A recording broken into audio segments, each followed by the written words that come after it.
मी हे कांदे घेतले आहे, बारीक कट केलेले लसूण घेतलेले आहे, 2 टोमॅटो घेतलेले आहे बारीक आणि कोथिंबीर घेतलेली आहे, 7-8 मिरच्या घेतलेल्या आहे आणि हे घेतलेली आहे लाल मिरची, जे मला तडक्यासाठी आज लागणार आहे. तर मी बनवत आहे आज डाळ तडका. डाळ अशी शिजवून घेतलेली आहे. हे आहे तेजपान आणि तेजपान आणि त्याच्यामध्ये मीठ परत टाकलेली आहे. 1 लवंग, ज्याच्याने खूप छान वरणाला जे आपण दाल तडका बनवणार आहोत त्याला छान अशी टेस्ट येणार आहे. तेल घेतलेलं आहे मी 2 चम्मच आणि याच्यामध्ये टाकलेलं आहे अगोदर पहिले जिरं थोडं तडतड झाल्यानंतर थोडी मोहरी टाकलेली आहे. मोहरी पण अशी तडतड झाल्यानंतर मी लाल मिरची घेतलेली आहे, त्याचे जे वरची काचुरी असतात ते काढून घेतलेली आहे. 2 मिरच्या घेतलेल्या आहे फक्त आणि त्याला असं छान याच्यामध्ये थोडं फ्राय होऊ देते. आणि याच्यामध्ये टाकलेलं आहे आता हे आहे बारीक कट केलेलं लसूण. हे कमसे कम 3 पाकळ्या घेतल्या होत्या मी. लसूण सोलून घेतलेलं आहे आणि असं छान बारीक बारीक कट करून घेतलेलं आहे. तर याला असं खूप काही असं लालसर होऊ द्यायचं नाही आहे, कारण की मग खाण्यामध्ये असं खायला आपलं असं छान टेस्टी वाटलं पाहिजे म्हणून. आणि हे बघा, हे टाकले आहे 7-8 मिरच्या याच्यामध्ये आणि हे घेतलेलं आहे धनिया पावडर, कस्तुरी मेथी, मीठ, हळद, काळा मसाला आणि तिखट घेतलेला आहे. तर तिखट थोडं कमी घेतलेलं आहे, कारण की मला त्याच्यानंतर मला काही वेळाने तडका लावायचा आहे, जे फक्त जिरं त्याच्यामध्ये टाकायचं आहे 2 मिरच्या जे वाढलेल्या आणि तिखट थोडं जास्त तिखट घ्यायचं आहे. तर ह्यासाठी मी हे बघा, हे असं थोडं लसूण जिरं पण टाकून दिलेलं आहे. तर तुम्हाला दिसलं नसेल, मी व्हिडिओ काढलाच नव्हता, स्किप केलेला होता वाटते. तर हे बघा, हे याच्यामध्ये टाकलेलं आहे टोमॅटो चिरलेला. थोडं असं होऊ द्यायचं, शिजू द्यायचं त्याला कमसे कम 5 मिनिट हो, भरपूर होईल 5 मिनिट शिजू दिल्यानंतर. आणि त्यानंतर हे असं आपलं जे बाकीचं आहे हे सर्व टाकून द्यायचं त्याच्यामध्ये. आणि हे खरंच दाल तडका एवढा सुंदर होते. माझ्या मुलांना पण आणि मला आणि माझ्या घरी सर्वांना हा दाल तडका खरंच खूप आवडते. मी बिलकुल सिंपल पद्धतीमध्येच दाल तडका बनवते, खूप काही असं मसाले वगैरे टाकत नाही. तर हे बघा, हे असं याच्यामध्ये थोडी कोथिंबीर पण टाकून दिलेली आहे आत्ताच, बाकीची कोथिंबीर नंतर टाकली. थोडंसं पाणी सोडून दिलेलं आहे याच्यामध्ये.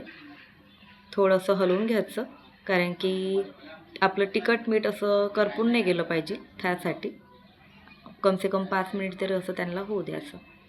तर असा दाल तडका कोण बनवते मला नक्की कमेंट करून सांगा. आणि हे बघा, दिसायला जेवढं सुंदर दिसतं नाही, आणि खरंच पूर्ण दाल तडका आमचा फिनिश झालेला होता. आणि हे आहे डाळ. तर डाळ अशी जास्त शिजू नाही द्यायची, पण आज थोडी माझ्या हातानं थोडी जास्त शिजण्यामध्ये येऊन गेली होती. मी कस्टमर करत होती तर मला गॅस बंद करायची आठवणच नाही राहिली. तर थोडं डाळ अशी थोडी दाडफडीच असलेली, तुम्ही जर तुमच्या कुकरमध्ये जर लवकर होत असेल तर तुम्ही प्लीज लवकर बंद करत जा, नाहीतर मग अशी पूर्ण डाळ शिजून जाईल. तर मी विसरून गेली होती, मी कस्टमरमुळे विसरून गेली होती. तर त्यासाठी मग जी बाकीची आहे, जी अजून मी परत टाकलेली आहे डाळ. आणि असं याला खूप काही असं हलवलेलं नाही आहे मी, कारण की ना पूर्ण पेस्ट झालेला असता त्याचा. तोपर्यंत म्हटलं 5 मिनिट ठेवून देते त्याला. हे झाडाचं म्हणजे घरच्या झाडाचं नारळ आहे, तर सचिनने आणलेलं होतं, त्याने असे 2-3 आणलेले होते नारळ. मग मी म्हटलं चला, रुहानला होती आवड पिण्याची, त्याची गडबडशी सुरू होती ट्युशनवरून आल्यानंतर, की म्हणाला की मम्मी मला काढून दे ना गं, मला प्यायचं आहे.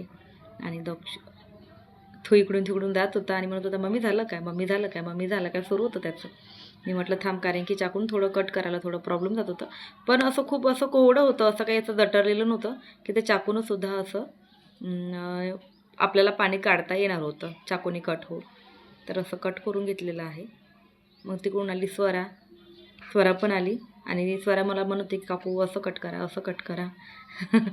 तर खरंच थोडी मेहनत लागली याला, पण खूप काही नाही. पण खरंच पाणी एवढं टेस्टी होतं ना पिण्यामध्ये, की कोणाला जर विकनेसपणा असेल ना, खरंच त्यांनी नक्की पाणी प्या. आणि खूप हेल्दी असते आणि खूप टेस्टी पण असते. आणि तुरंत झाडाचं तोडलेलं, मला वाटते कमसे कम फक्त त्याला 2-3च घंटे झालेले होते झाडाचं. आणि हे बघा, रुहान असा ग्लास घेऊन आलेला आणि याची अशी गडबड सुरू होती की मग मी ग्लासमध्येच टाक. मी म्हटलं ग्लासमध्ये नाही, पडून जाईल.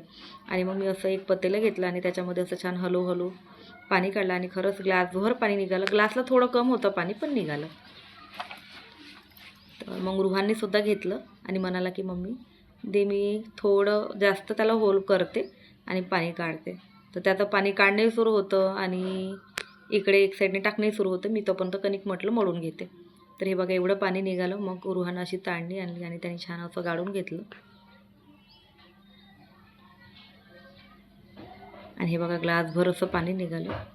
आणि मग रुहान बिलकुल घेतल्याबरोबर पाणी, आणि असं व्हिडिओमध्ये दाखवायला लागला की टेस्टी पाणी आहे.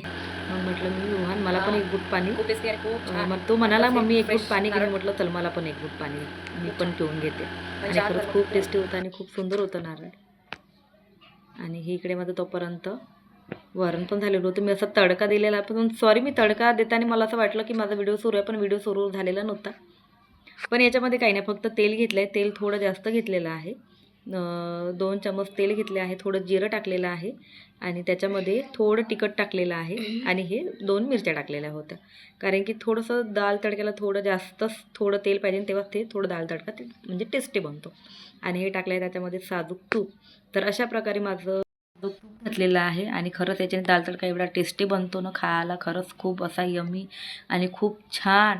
बरं एखादी वेळा जर आपल्या घरी जर कधी भाजीचं वगैरे नसलं तर आपण हे खरंच दाल तडका ही फक्त याच्यामध्ये मी तुरीची डाळ फक्त वापरलेली आहे. आणि मला दाल तडका रेडी झाला आणि खरंच खूप आमच्या सर्वांचा फेवरेट आहे आणि खूप आवडता आहे.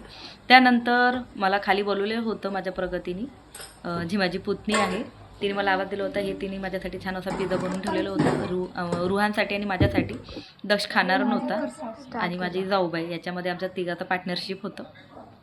तर हे बघा असा छान टेस्टी तिनं छान पिझ्झा बनवलेला होता आणि खरंच खूप तिच्या हाताला पण खूप छान अशी टेस्ट आहे. कोणीकडे हे दिसतं.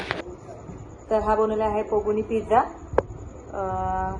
आणि हे बघा हे पूर्ण घरी बनवलेलं आहे. आणि बेस ग बेस फक्त विकत आणलेला फक्त बेस आहे आणि पूर्ण घरी बनवलेला आहे बघा. आणि खरंच खूप छान टेस्ट आहे तिच्या हाताला. आता आम्ही खाते हे पिझ्झा.